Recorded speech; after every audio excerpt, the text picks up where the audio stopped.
Chuo cha mipango ya maendeleo vijijini kilianzishwa mwaka 1979 kwa sheria ya bunge namba 8 ya mwaka 1980. Uanzishwaji wa chuo cha mipango ilikuwa ni sehemu ya utekelezaji wa azma ya serikali ya kuimarisha mfumo wa madaraka mikoani ulioanzishwa mwaka 1972 baada ya timu ya wataalamu wa mipango wakiongozwa na Profesa D.G. Balshaw kutoka Chuo Kikuu cha East Anglia, Uingereza, na wataalamu kutoka ofisi ya waziri mkuu kufanya tathmini ya utekelezaji wa mfumo huo.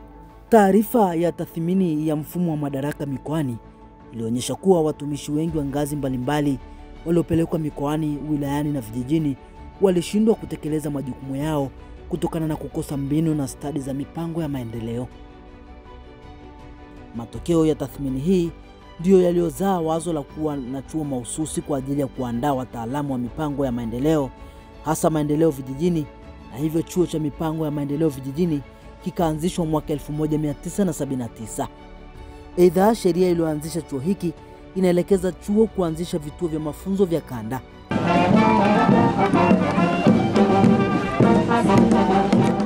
Katika kutimiza takwa hilo, mnamo mwaka 2011 chuo kilifungua kituo cha mafunzo cha kanda ya Ziwa.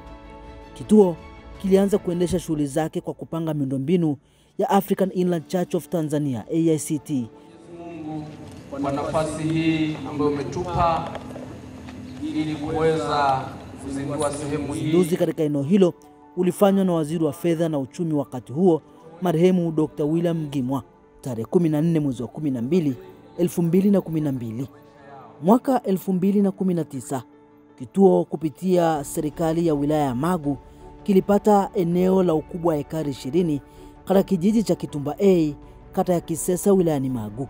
Ujenzi katika eneo hili ulianza mwaka 2020 ambapo miundombinu ya kwanza ilikuwa jengo la utawala, kumbi za mihadhara na maktaba ndogo. Katika mahafali ya 34 ya chuo duru ya pili iliyofanyika tarehe 8 mwezi wa kwanza 2021, pamoja na kutunuku tuzo kwa wahitimu, mgeni rasmi wa mahafali hayo, naibu waziri wa fedha na mipango Mheshimiwa Mwanaidi Ali Hamisi, alimwakilisha waziri wa fedha na mipango wa wakati huo Mheshimiwa Dr. Philip Mpango, alizindua jengo la mihadhara namba 1 na jengo namba 2.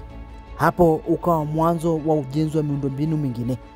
Hadi kufikia Oktoba 2023, kituo kilihamia rasmi katika eneo lake la kudumu lililopo katika kijiji cha Kitumba A, kata ya Kisesa, wilayani Magu.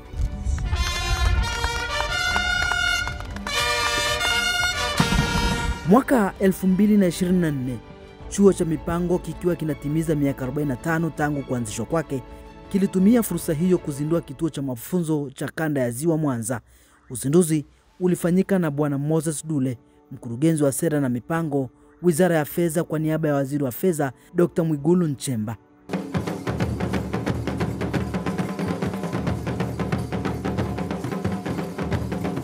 Haya ni mafanikio ya kujivunia. Sanjari na mafanikio haya, inataarifiwa kuwa chuo kimepika wataalamu wa masuala ya mipango ya maendeleo zaidi ya 65,000 tangu kuanzishwa kwake mwaka 1979.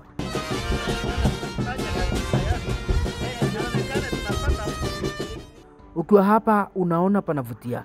Hakika hapa pamepangwa pakapangika. Mkurugenzi wa mipango wa Wizara ya Fedha Bwana Moses Dule ameongoza zoezi la uzinduzi wa kituo hiki. Ninalipongeza baraza lako kwa dhati kabisa kwa kuisimamia vizuri management ya chuo, kutumia vizuri fedha za umma, ambapo mtu yeyote anaona thamani ya fedha katika majengo haya, ikiwemo baadhi ya majengo yaliyojengwa kwa fedha za mapato ya ndani kwa utaratibu wa force account. Utaratibu wa force account ukisimamiwa vizuri unasaidia sana kuokoa fedha za umma. Aidha, nimefurahia kusikia kuwa kazi hii nzuri na ya kupendeza imefanywa na kampuni za ujenzi za wazawa, ikiwemo Chuo Kikuu cha Sayansi na Teknolojia cha Mbeya na Chuo cha Ufundi Arusha, lakini pia kampuni zetu ambazo zimejenga hosteli na zinaendelea kujenga hosteli pale, lakini na kampuni ambayo imejenga kumbi za mihadhara kwa utaratibu wa kutumia wakandarasi.